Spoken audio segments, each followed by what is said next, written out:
ესე იგი ნივთებში დიდი თანხის გადახდა არ მიყვარს ხოლმე. აი ტანსაცმელში არ ვიხდი ზოგადად დიდ თანხას, არც სუნამოში, აი ფეხსაცმელში შედარებით. არც ჩანთებში, ნუ არ ვიხდი. იმიტომ რომ მირჩევნია რომ ეს თანხა შევინახო, შევაგროვო და დავხარჯო მოგზაურობაში. ხო და აი ერთადერთი სუნამო, რომელშიც მართლა გავიმეტე თანხა და გადავიხადე ბევრი, იყო ვალენტინოს Born in Roma. რადგან რომში მივდიოდი, ნუ აი Born in Roma მინდოდა რომ მეყიდე და თან სანამ რომში არ ჩავედი, მანამდე არ დავისხი. მაქსიმუმ ალბათ დავისხი 4 ჯერ. და დავკარგე.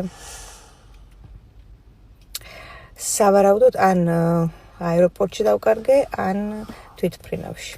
ხო და ღმერთმა შეარგოს იმას, ვინც იპოვის, იმიტომ რომ მართლა საოცარი სუნი აქვს, აი არაჩვეულებრივი სუნამოა. მაგრამ კიდევ ერთხელ დავწმუნდი, რომ არ უნდა გადავიხადო დიდი თანხა არაფერში, იმიტომ რომ მანე გული მწყდება რა. მეტირებ.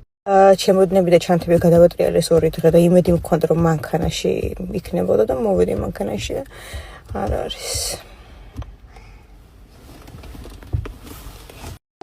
ეხლა მოვედი ზურაზე და ეხლა მანქანაში და აი იქით არის ჩვენი აუზი. აი იქით. შემოიხედე აქეთ. იქით. ხო, წამოდი ახლა აუზი. კაი.